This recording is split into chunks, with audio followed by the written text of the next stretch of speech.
राजनीति में आपकी इतनी लेट एंट्री क्यों हुई? मगर यंग एज में कभी ऐसा नहीं रहा कि कोई चलो जलवा काटा जाए, थोड़ा नक्शेबाजी की जाए? आपने समाजवादी पार्टी ज्वाइन की, कोई खास वजह? कांग्रेस ऐसा तो नहीं कि राहुल गांधी जी की एंट्री मार दी इस वजह से हो गया? क्या सपा में ही रहेंगे या जरूरत पड़ी तो कुछ भी हो सकता है? जय राधा वल्लभ श्री हरिवंश। विरासत की पहचान सिर्फ और सिर्फ नाम से नहीं बल्कि काम से भी होती है। और कहते हैं कि कुछ नाम समय की धूल के साथ कभी मिटते नहीं बल्कि पीढ़ी दर पीढ़ी वक्त की आंच में तपकर अमिट हो जाते हैं। और दोस्तों, मैं हूं आपका अभिषेक सुमन और एक बार फिर से आपका बहुत बहुत स्वागत है आपकी बात के एक और एपिसोड पर। और दोस्तों, जो हमारे आज के मेहमान हैं उनके परिवार की जड़ें आजादी से पहले तक जाती हैं। जब ये देश आजादी की लड़ाई लड़ रहा था तो उनके दादाजी श्री फसाहतुल्लाह खान साहब, जो कि एक जिम्मेदार भी थे, इस शहर के हर व्यक्ति के साथ कंधे से कंधा मिलाकर खड़े थे। समय बदला, पीढ़ी बदली और उनके पिताजी श्री अहमदुल्लाह खान साहब इस तिलहर की जनता की सेवा करते हुए सन 1988 से लेकर सन 1992 तक इस शहर के यानी तिलहर के चेयरमैन भी रहे। आज वही समर्पण, सेवा और जिम्मेदारी एक बार फिर आगे बढ़ रही। श्री अहमदुल्लाह खान साहब के बेटे श्री अनवरुल्लाह खान साहब, जो कि समाजवादी पार्टी की अल्पसंख्यक सभा के राष्ट्रीय उपाध्यक्ष भी हैं, न केवल अपनी विरासत को दोबारा पाने के लिए बल्कि उससे जुड़ी जिम्मेदारियों को निभाने के लिए, जनता की सेवा के लिए, तिलहर के आगामी चेयरमैन पद के चुनाव के लिए शंखनाद भी कर चुके हैं। तो आइए बहुत बहुत स्वागत करते हैं हमारे आज के मेहमान श्री अनवरुल्लाह खान साहब का। बहुत बहुत स्वागत है सर आपका हमारे शो पे। धन्यवाद अभिषेक जी, आपने इतना कीमती टाइम मुझे दिया बुलाने के लिए। ये तो आपका बड़प्पन है सर, निश्चित रूप से सर आप आए। और आज हमारे मेहमान हैं अनवर साहब, जो कि इतना इन्होंने कीमती समय दिया। आपको दर्शकों बता दूं, रात के 9 से ऊपर हो चुके हैं और आपका शेड्यूल बहुत व्यस्ततम रहता है, उसके बाद भी आपने समय निकाला हमारे लिए। आपका बहुत बहुत धन्यवाद, बहुत बहुत स्वागत है सर आपका। प्लीज सर विराजमान होइए, प्लीज। थैंक यू, धन्यवाद, बहुत बहुत धन्यवाद सर आपका हमारे शो पे आने के लिए। धन्यवाद। अच्छा सर, बिल्कुल राइट टाइम आए हैं आप। समय का पाबंद रहना चाहिए और रहता हूँ। अच्छा, अरे ये तो अच्छी बात है। अच्छा, आपने अच्छी बात कही कि समय के पाबंद है और टाइम से भी आए हैं, मगर सर ये राजनीति में आपकी इतनी लेट एंट्री क्यों हुई, इस पे कुछ बताइए। लेट एंट्री तो कोई खास वजह नहीं रही है, बच्चों की क्वालिफिकेशन, पढ़ाई लिखाई थी। पिताजी भी यही चाहते थे कि बच्चों को पढ़ा लो, पहले कोई ने लाइन दे दो, वो लाइन पे चल जाए, उसके बाद आजाद हो, फिर तुम राजनीति करो, कुछ करो मेरी तरफ से। अच्छा, तो पिताजी का आदेश भी सर आंखों पे था। अरे और उधर बच्चों का फ्यूचर था साहब, वो भी जरूरी था। मेरी 2 बेटी हैं, 1 बेटा। अच्छा जी जी। तो क्या कर रहे हैं सर इस समय वो? बेटी ने तो ड्यू से ग्रेजुएशन करके जामिया से इंटरनेशनल बिजनेस में MBA किया। अच्छा जी, उसके बाद बेटे ने सिविल इंजीनियरिंग की जामिया से, बाकी पढ़ाई उसकी आगे जारी है। अच्छा IAS की तैयारी में भी लगा हुआ है। अच्छा जी, प्रिलियंस निकाल लिया इसने। मैं आपकी दुआ से देखते हैं ईश्वर क्या करता है। नहीं नहीं बिल्कुल आप... छोटी बेटी अभी यहीं पे है, अच्छा पढ़ रही है। अच्छा उसके बाद वो भी बाहर चली जाएगी। अच्छा जी जी, इंटर के बाद। अच्छा, तो ये बेटियों की तालीम पर भी आप काफी ध्यान दे रहे हैं?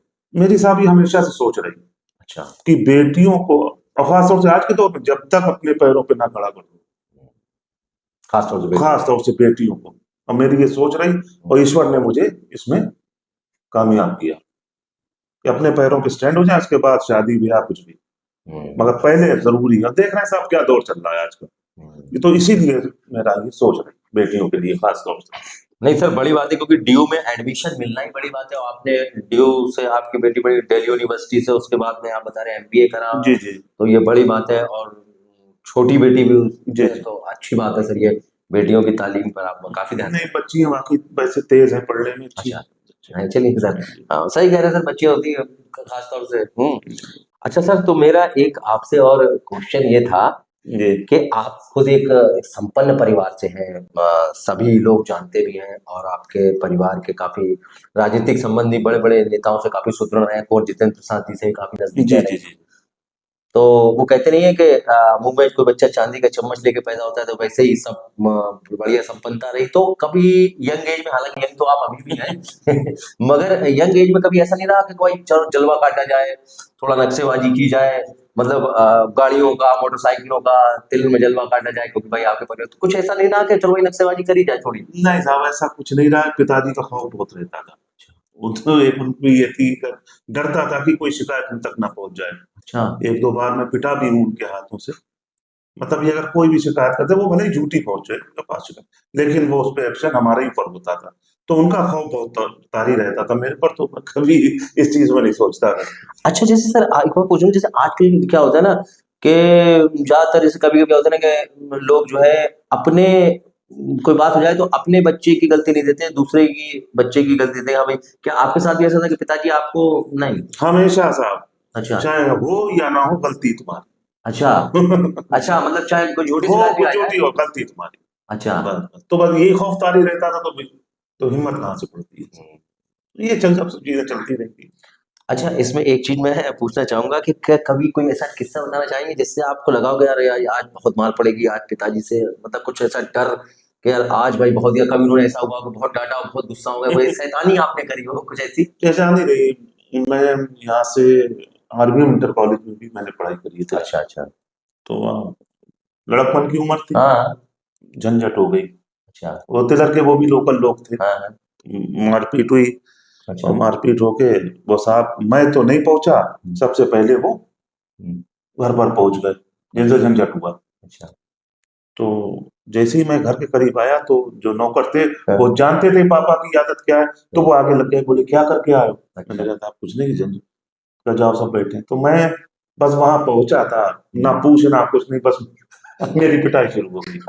तो मतलब एक खौफ था, पापा का खौफ बहुत रहता था, तो इसलिए ये सब चीजें बहुत रखते थे। अच्छा, जिनसे झंझट हुआ आज उनसे बड़ा अच्छे संबंध हो गए मेरे? बिल्कुल, अब वो बचपना था, आज हम लोग बैठे हैं। अब तो कुछ लोग बाहर निकल गए इसमें, अच्छा अच्छा। बाहर शिफ्ट हो गए, हाँ लेकिन संबंध सबसे अच्छे हैं। हाँ। ये बचपने की तो बात बच्चा नहीं किया था, नहीं बड़ा जी अच्छा जी लगा, बड़ा जी अच्छा लगा जी सर। अच्छा सर, आपके पिताजी श्री अहमदुल्ला खान साहब, जिनको जी सभी जानते हैं, जी जी कांग्रेस पार्टी में थे और जी एक कद्दावर नेता थे, जी जी। उनके काफी ऊपर तक संबंध थे उसमें। तो आपने समाजवादी पार्टी ज्वाइन की, कोई खास वजह कांग्रेस? देखिए, समाजवादी की विचारधारा मुझे अच्छी लगी। अच्छा। समाजवादी हर वर्ग के साथ खड़ी। पीडीए, आज वो पीडीए के साथ में हम लोग चल रहे हैं, सब चल रहे हैं, तो उसकी विचारधारा हर वर्ग उसके साथ में खड़ा, हर वर्ग को लेके चलती है, बस ये उसकी विचारधारा अच्छी लगी, और इसीलिए मैंने समाजवादी पार्टी। अच्छा सर, ये आपने बताया पीडीए, जी। तो थोड़ा सा बताएंगे कि पीडीए के बारे में, कि जनता को हमारी पीडीए क्या है? पीडीए पिछड़ा, दलित, अल्पसंख्यक। हाँ, क्योंकि ये थोड़ा सा पता लग जाए। जी जी। तो ये सब मतलब साथ में लेके हम लोगों को चलना, हम्म। जो आने वाली 2027 में हम इसी पीडीओ को लेकर साथ में लेकर चल के सरकार बनाएंगे, और राष्ट्रीय अध्यक्ष जी को मुख्यमंत्री बनाना है 2027 में। अच्छा, आपको लगता है कि मुख्यमंत्री बनेंगे अखिलेश जी 2027? 100%। अच्छा। 100%। अच्छा, ऐसा किस क्या क्या क्या वजह रही, किस वजह से लगा ऐसा कि होगा काम? देखिए, हालात आप भी देख रहे हैं। आप नहीं, हम तो सवाल पूछेंगे नहीं जी। नहीं, आप सवाल तो पूछेंगे, जी। लेकिन दलित पिट रहा, अल्पसंख्यक में जो भी आते हैं, ये चाहे वो भी, ये सब पिट रहे हैं, कोई इनका पूछा नहीं। तो ये पिट पिट के सब ये लोहा हो रहा अच्छा। है, ये लोहा हो रहा है, और ये सब हम माननीय राष्ट्रीय अध्यक्ष जी अखिलेश यादव की पार्टी, समाजवादी पार्टी में सब बढ़ रहा है।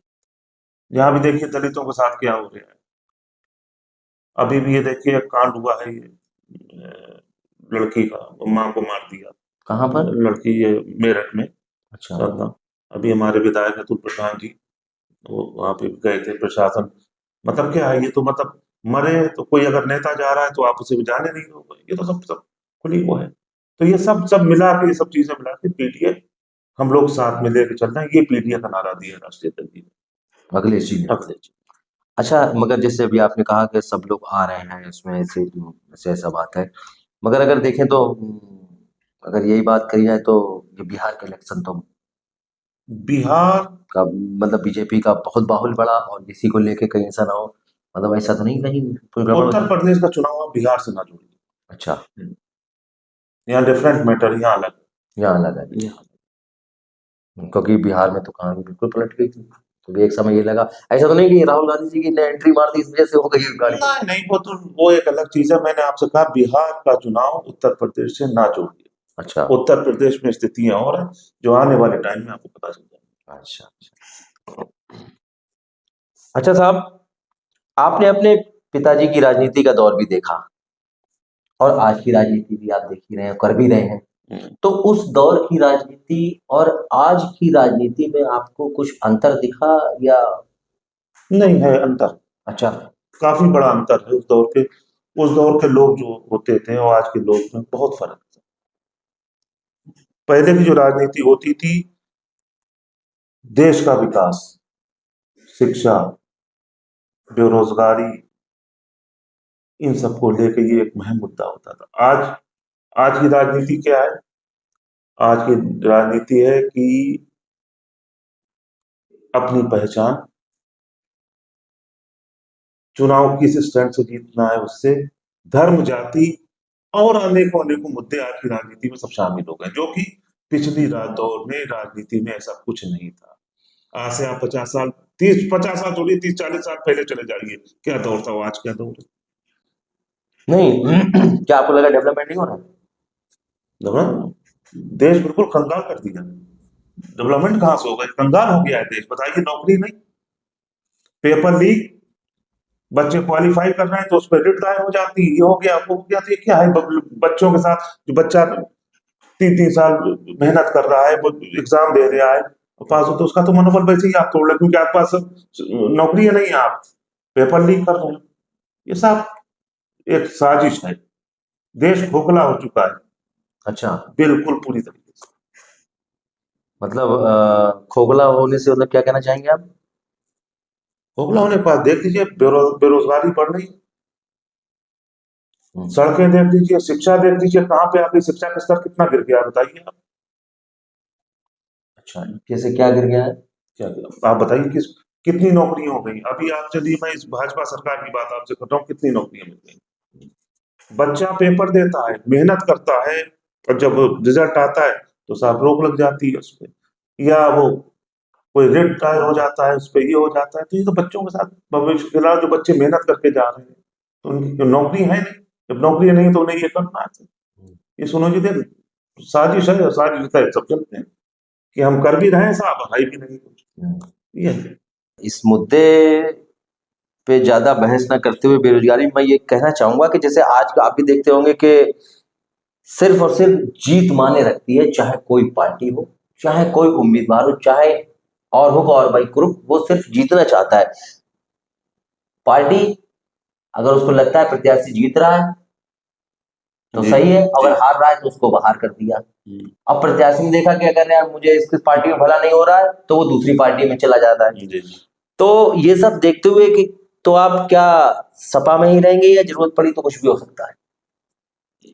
ऐसा है साहब, मेरे पिताजी स्वर्गीय श्री अहमदुल्ला खान साहब, स्वर्गीय अहमदुल्ला खान साहब, हमेशा कांग्रेस का दामन थामा उन्होंने, और मैंने जब से वो संभाला उन्हें कांग्रेस में देखा। आखिरी उम्र की आखिरी पड़ाव तो कांग्रेस में रहे। कुछ स्थिति ऐसी बनी कि मैं समाजवादी ज्वाइन कर गया, तो मैं अपने बाप के उसूलों पे चलूंगा, जिसका एक बार दामन थाम लिया अच्छा, वो थाम लिया। तो मतलब आप सपा में आ गए हैं। बिल्कुल, बिल्कुल तो साहब, नहीं कोई सवाल ही नहीं पैदा होता। एक के रहो, वफादार रहो। अच्छा, समय बदलता है। समय बदलता रहता, समय एक सा नहीं रहता। आज रात है कल सवेरा होगा, समझ रहे। गर्मी है तो जाड़े आएंगे, जाड़े, तो ये तो सब प्रकृति का नियम, बदलाव प्रकृति का नियम है। संयम बरतने की बहुत जरूरत है। तो मतलब इधर उधर नहीं, जो एक बार नहीं, बस जिस ट्रेन में बैठ गए, बस उसमें सफर उसी से करना। सफर उसी से करना है। चलिए, बड़ा अच्छी बात है सर। तो यानी आगामी चुनाव में चेयरमैन पद के समाजवादी पार्टी के आप संभावित उम्मीदवार हैं या पक्का आपको ही टिकट मिलेगा, क्योंकि लोग और लाइन में हैं, आपको पता ही है। देखिए, ईश्वर ने चाहा तो मजबूत दावेदारी है समाजवादी से, और हर लोग आवेदन तो सब करेंगे। अब ये वक्त तय करेगा कि क्या होगा। क्योंकि शायद जो वर्तमान, आपको पता है कि जो घर के चेयरमैन हैं वो भी समाजवादी पार्टी से ही हैं। तो उनको छोड़ के पार्टी आपको क्यों टिकट देगी, ये जानना चाहता हूँ। देखिए, समाजवादी पार्टी व्यक्ति को नहीं देखती, कार्य क्षमता देखती है और जनता की उम्मीदों को देखती है। मैं काफी अरसे से जमीनी स्तर पर काम कर रहा हूँ, जनता की आवाज उठा रहा हूँ, और जनता की आवाज बनने की कोशिश कर रहा हूँ कि गरीब बेसहारा पे जो भी अगर कोई उत्पीड़न होता है, आप थाना ले लीजिए, आप मुद्दई हैं तो आपको पहले बैठा लेंगे, वो दूसरी पार्टी को बुलाएं, उनसे भी एक एफआईआर की कॉपी ले लेंगे कि अब लाइए आप दोनों लीजिए। तो ये सब, ये जो जो जुल्म हो रहा है इनके खिलाफ मैंने हमेशा आवाज उठाई है, उठाता रहूंगा। अब ये पार्टी इस पे विचार करेगी कि क्या करना है मुझे, और पार्टी का निर्णय इस तरह को होगा। नहीं तो वो जीते हुए प्रत्याशी को क्यों किनारे करेंगे? बता तो रहा हूं मैं, वो व्यक्ति को नहीं देखती है, अच्छा। वो कार्य क्षमता को देखती है कि क्या है, और पब्लिक की सोच देखती है क्या है, पब्लिक की नफ्स देखती है क्या है। सिटिंग एमएलए का टिकट कैसे कट जाता है, जो सरकारें बचा जाते हैं उन्हें कैसे पार्टी से बाहर निकाल दिया जाता है, उनके कैसे टिकट कट जाते हैं। तो ये सब वक्त तय करता है, जरूरी नहीं है कि ये जरूरी नहीं है साहब। आपको लगता है पब्लिक आपके साथ? बिल्कुल साहब, मैं बिल्कुल जमीनी स्तर पे काफी टाइम से, काफी सालों से मैं काम कर रहा हूँ, और पब्लिक की हर आवाज को मैंने उठाने का काम किया। जब भी ये गरीब बेसहारा मजदूर को कोई जुल्म हुआ, मैं आगे आया। अच्छा, जुल्म हुआ वो तो सही है, मगर अभी मैंने कुछ दिन पहले सुना था कि आपके ऊपर ये एक आरोप आया था, पता नहीं वो आप अच्छी बात है अभी सब क्लियर कर देंगे। आरोप लगा था कि आपने थाने का घेराव करा था, कुछ ऐसा था? नहीं नहीं साहब, ऐसा था, वो कुछ एक मामला हुआ था, किसी ने कोई पोस्ट डाली थी, अच्छा हुजूर अच्छा, नबी कोई विवाद है। वसल्लम विवादित कोई पोस्ट डाली थी। हम्म, तो उस वक्त यहाँ पर इंस्पेक्टर शायद थे राजकुमार शर्मा जी। मैं अपने घर पर ही बैठा था और काफी लोग बैठे थे, मुझे पता भी नहीं क्या चल रहा था दिनर में। उनका फोन आता है मेरे पास कि अनवर भाई कहाँ है? मैंने कहा मैं घर पे हूँ। मैंने बताइए क्या? देखा अनवर भाई आ जाइए, थाना गिर गया। मैंने क्या हुआ? फिर मैं रुक गया, फिर मैं बातों लग गया। फिर 10 मिनट के बाद फोन आ गया, अरे आप निकले नहीं। मैंने अच्छा, कहा इंस्पेक्टर साहब आपको बुला रहे थे? हमें बुला रहे थे। मैं जब पहुंचा तो एक हुजूम थाने पे। अच्छा। तो साहब बोले अनवर भाई की देखिए, फिलहाल मैंने भीड़ को शांत कराया। कितनी भीड़ रही होगी लगभग? कम से कम मजमा होगा 6-7 हजार। 6-7 हजार? 6-7 हजार। काफी मशक्कत करना पड़ी मुझे, कम से कम 2-3 घंटे लग गए। पसीने पसीने हो गया था, पूरी फोर्स भी हो गई थी। जाहिर सी बात है कि मतलब एक लोकल आदमी जैसे भी आपका क्षेत्र हो, तो जो आप काम कर जाओगे वहां पे, वहां मैं नहीं कर पाऊंगा। तो इसलिए एक सहारा जरूरी होता है। देखिए पुलिस को भी अच्छे लोगों को की जरूरत होती है। और ये हमारे तिलर का माहौल तो आपने देखा, गंगा जमनी का हमेशा रहा। ना यहाँ कभी इस टाइप की कोई हरकतें हुई है, ना कभी भविष्य में होगी। बिल्कुल बिल्कुल कि हम लोग सब, हम मिलके, हर परिवार हमारा परिवार है, सब एक हमेशा रहे। देखिए एक रिश्ते रहे तिलक से, और हर परिवार से रहे। हाँ वो काफी दुर्भाग्यपूर्ण था। वो ये सिर्फ तो फिर आपके ऊपर कैसे आरोप लग गया कि भाई आपने थाना घेर दिया? वो बात कट गई फिर जी। देखिए विपक्ष का भी कोई काम होता है। अच्छा। आपको डिमोलिश कैसे करेंगे? वो इसीलिए करेंगे, आप आरोप रखे, ऊपर शिकायत करेंगे साहब उन्होंने करा। लेकिन जो पुलिस देख रही थी, इंस्पेक्टर साहब ने कहा भी, कुछ उसमें हमारे विरोधी लोग पहुंच गए थे, जो कि वो कारगर नहीं साबित हो पाए, जो मैंने कराया। उसके बाद वहां से भीड़ हटती है तो ये हाईवे घेर लेती है, ये मंडी समिति के पास। अच्छा। यहाँ पे जमीन पर बैठ जाती है। तो फिर सीओ साहब, उस वक्त प्रियांक जैन साहब थे, इस वक्त सीओ शाहजहांपुर है सिटी, तो उनका फोन आता है इसको। फिर मैं साहब वहां पहुंचता हूँ, करीब उस वक्त रात का 1-1:15 बज गया था। वो मैंने वहां से सब हटवाया, सब करवाया। विपक्ष को तो भाई विरोधी सबके होते हैं, हमारे भी हैं कुछ। वो सब उन्होंने ये सोचा कि मौका अच्छा है, देखिए इन्हीं के मथे इन्हीं के मथे रख दिया। लेकिन ईश्वर सब देखता, क्या सच्चाई है। अच्छा चलिए, आप इतना जनता से जुड़ भी रहे हैं, सब बात है। मान लीजिए अगर आपको समाजवादी पार्टी से टिकट नहीं मिला तो क्या निर्दलीय लड़ेंगे? क्योंकि शायद जहां तक मुझे पता है आपके पिताजी भी एक बार क्या निर्दलीय लड़े थे, शायद तराजू उनका चुनाव निशान था और जीते भी थे। तो अगर क्या आप जी सन 88 में, ये आप भी जानते हैं कि कांग्रेस का क्या दौर था।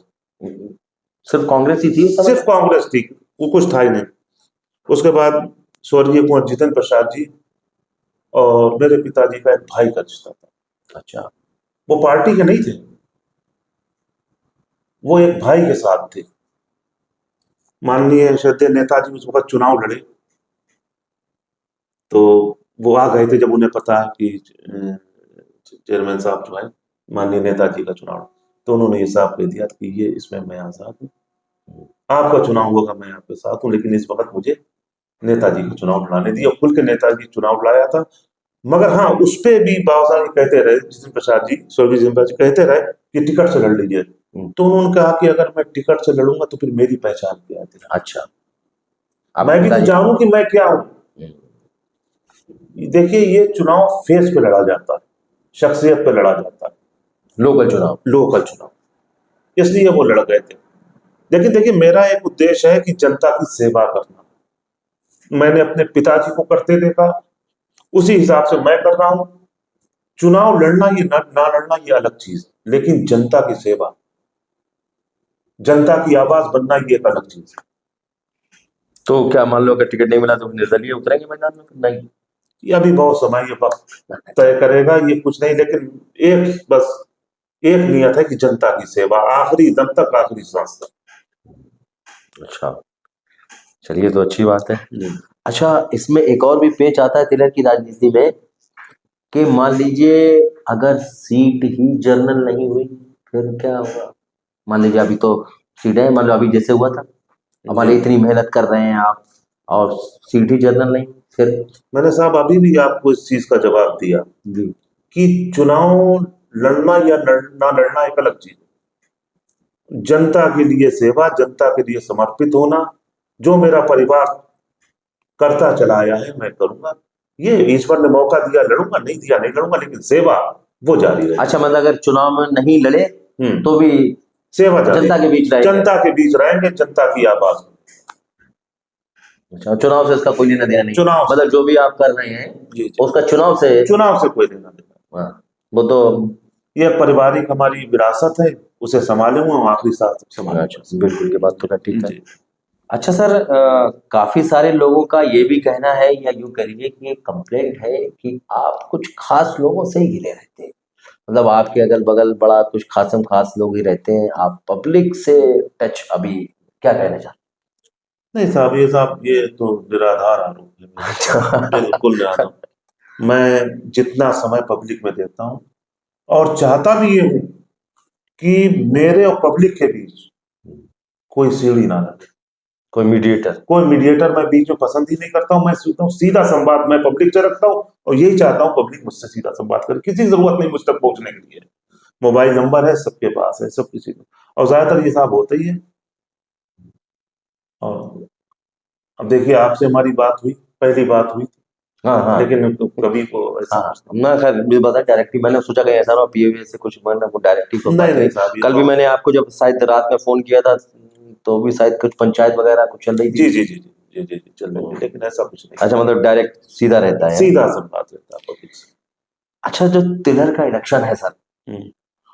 वो उसमें दो ही सबसे इम्पोर्टेंट वोटर है सर, हिंदू और मुस्लिम। हम्म। तो बड़ा इंपॉर्टेंट क्वेश्चन है कि सर ये आपको वोट क्यों दें, क्यों करें वोट? जैसे आप आ रहे हैं पहली बार इलेक्शन में उतरेंगे, मान लीजिए सीट जनरल होती है, आप उतरेंगे तो जनता आपको वोट क्यों करे? क्योंकि अभी जैसे आप देखेंगे मुस्लिम वोटर बहुत ज्यादा जो है सीधा सीधा इमरान जी को जिताने के लिए काफी, मतलब आप देखते हैं काफी अहम रोल अदा करता है। तो उनसे हटके और हिंदू वोटर बीजेपी से या किसी अन्य पार्टी से हटके वो आपको सपोर्ट क्यों करें? देखिए साहब, पहली बात तो हिंदू और मुसलमान ये मेरी दुआ की। अच्छा।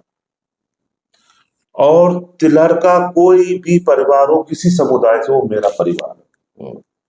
ये चीज मैं अपने पिताजी से सीखी है। पिताजी को मैं देखते आया हूँ। आप देख लीजिए, आप दातागंज में चले जाइए, पिताजी हमारे जाते से कुंडी खटखटाते थे। अहमदुल्ला तो बस, भाभी अहमदुल्ला आ जाओ, अहमदुल्ला अंदर आ जाओ, हमने खाया पिया चला। अच्छा।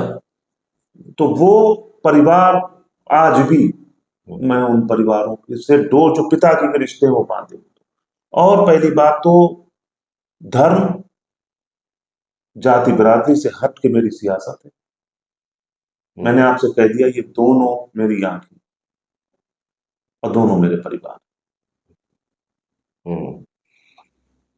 नहीं, वो तो सही है, जैसे तो आप मान रहे हैं तो अच्छी बात है, ये तो भाई दोनों परिवार हैं आपकी समझ से, बड़ी बात है। मगर क्या वो भी आपको माने, वो भी आपको वोट करे? देखिए 100% कुछ नहीं होता, बात ये भी सही है। 100% कुछ नहीं होता, तय कुछ भी नहीं है कि यही होगा। तय कुछ भी नहीं, यही होगा। लेकिन जो रिश्ते हैं वो आज के नहीं है। मैं कई घर ऐसे हैं, मैं आपको उन्हें गिना सकता हूँ, जो मैं उनके लिए हाजिर हूँ, वो मेरे लिए हाजिर। और ये ईश्वर से दुआ करिए एक मौका मिले तो आप ये देखेंगे कि वाकई जो ये कह रहे थे कि दो आंखें, तो दो आंखें।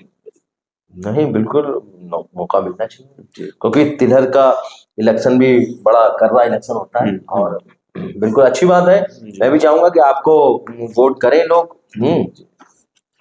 तो सर अब हम लोग रैपिड फायर खेलेंगे। जी जी इसमें आपको जरा जल्दी जल्दी जवाब देना है, जी जी। और बेईमानी तो नहीं। नहीं, बेईमानी नहीं, बेईमानी नहीं करता हूँ। अच्छा, चलिए ये अच्छी बात है। खैर, इसका तो विश्वास आप सभी को है। ठीक, तो स्टार्ट करें रैपिड फायर राउंड। पहला क्वेश्चन, सर आपकी प्राथमिकता क्या है, परिवार या तिलहर की जनता? तिलहर की जनता। अच्छा, परिवार नहीं? परिवार, परिवार मेरा मेरे साथ में। अच्छा, उनका भी यही कहना है, बच्चों का भी यही कहना है कि जो दादा ने और जो बुजुर्ग जो करते चले आए तिलहर के लिए, वो आप करिए, अपने बुजुर्गों का नाम जिंदा रखिए, हम लोग आपके साथ हैं। तो इसलिए तिलहर की जनता और मेरा परिवार सब एक है। अच्छा, सब। चलिए सर, दूसरा क्वेश्चन जल्दी से बताएंगे। आपकी एक सबसे बड़ी खास बात? जिसका हाथ एक बार थाम लिया, अच्छा, उसे कभी छोड़ा। अच्छा, जैसे आपका हाथ थाम लिया, हाँ। अब कभी नहीं छूटना। मतलब जिसका नाम एक बार, जिस बार थाम हाँ। लिया। अच्छा, चलिए जल्दी जल्दी जवाब दे रहे हैं तो उसका सही है। अच्छा सर, एक और जल्दी से, एक सबसे खराब आदत?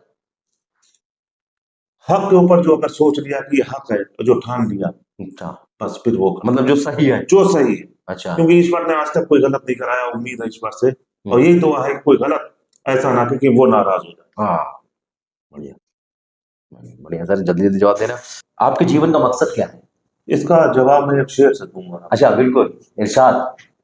मौत तो उसकी है जमाना करे जिसका अफसोस, मौत तो उसकी है जमाना करे जिसका अफसोस, वरना दुनिया में सभी आए हैं मरने के लिए। हाँ, दुनिया में सभी आए हैं मरने के लिए।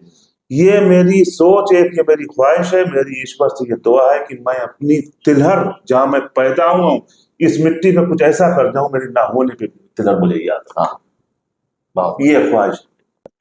अच्छा सर, एक आखिरी सवाल, कि तिलहर की चेयरमैन सीट के लिए कौन सा वोटर अहम है, हिंदू मुस्लिम आपके लिए? दोनों। अच्छा, दोनों मेरी आंखें, दोनों मेरा परिवार। अच्छा, दोनों दोनों दोनों ही अपना अहम। दो। चलिए सर, आपने सारे क्वेश्चंस के बड़ा अच्छे से जवाब दिए, बहुत अच्छे जवाब दिए, और इतनी तेज तेज जवाब दिए, तो इसका मतलब सही, मतलब ज्यादा सोचा नहीं आपने और तुरंत जवाब दिए।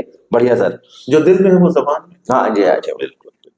अच्छा सर, अब जो हमारा अगला राउंड है वो मैसेज राउंड है। जी। इसमें मैंने अलग अलग कैटेगरी बनाई है, और मैं अभी आपको बताऊंगा नहीं, उन सबको आपको मैसेज देना है। आप क्या मैसेज देना चाह रहे हैं, अपनी तरफ से क्या संदेश देना चाह रहे हैं? ठीक है सर, तो पहला सवाल तैयार? सर, जो युवा पहली बार चेयरमैन पद के लिए वोट करेंगे, उनको आप क्या संदेश देना चाहेंगे? मैं अपने युवाओं से बस यही कहना चाहता हूँ कि आपका जो वोट, ये खाली वोट नहीं, ये आपके भविष्य और सपनों की दिशा तय करेगा। बहुत सुंदर जवाब सर। अगला सवाल, अपने आलोचकों के लिए कुछ शब्द। ईश्वर से उनके लिए भी दुआ करता हूँ कि ईश्वर उन्हें सलामत रखे। अच्छा, प्रसन्न रखे, प्रसन्न रखे, आलोचकों को भी। बिल्कुल बिल्कुल खुश रखे, आलोचकों को भी खुश रखे। बिल्कुल बिल्कुल बिल्कुल बिल्कुल, उनके लिए भी दुआ। अच्छा अच्छा, वो कहावत है कि निंदक नीरे राखिए, आंगन कुटी छुपाए है। बहुत सही। अपना कर्म सही करते जाओ, अच्छा अच्छा, बस, बढ़िया सर। बाकी सब ईश्वर पर छोड़िए। बहुत सुंदर सर, बहुत सुंदर सर। और एक और इम्पोर्टेंट क्वेश्चन सर, आप अपने परिवार के लिए एक संदेश दें। मैं अपने परिवार से बस ये कहना चाहता हूँ, मैं उन्हें टाइम नहीं दे पाता। हाँ, उसके लिए मैं अपने परिवार से माफी चाहता हूँ, और उनसे बस ये कहना है भी साथ में कि मेरी वो ताकत बने रहे हमेशा। अभी तक तो बने ही हैं, आगे भी बने ही रहेंगे। आगे बने रहे। अच्छी बात है सर, हर अच्छी। लड़ाई में वो मेरे साथ हैं और आगे भी रहे। चलिए, बढ़िया जी। सर। और सर, तिलहर की जनता के लिए कोई मैसेज? तिलहर की जनता के लिए एक मैसेज मैं देना चाहता हूँ, ये आपका भाई, आपका बेटा, आपके सुख दुख में रात हो चाहे दिन हो, सदैव आपकी सेवा में खड़ा मिलेगा, तैयार मिलेगा। बहुत सुंदर, बहुत बढ़िया। तो दोस्तों आज हमारे साथ थे श्री अनवरुल्लाह खान साहब, जिन्होंने हर मुद्दे पर बड़ा खुल के बात की, सारे सवालों के बड़ा अच्छे से जवाब दिए। उनका तहे दिल से बहुत बहुत धन्यवाद। और सर मैं चाहूंगा एक बार अपने चाहने वालों से भी आप थोड़ा सा अपील कर दीजिए कि हमारे चैनल को लाइक करें, सब्सक्राइब करें और वीडियो पर मैं अपने चाहने वालों से अपील करता हूँ, आपकी बात चैनल को लाइक करें, सब्सक्राइब करें। थैंक यू सो धन्यवाद। मच, बहुत बहुत धन्यवाद सर।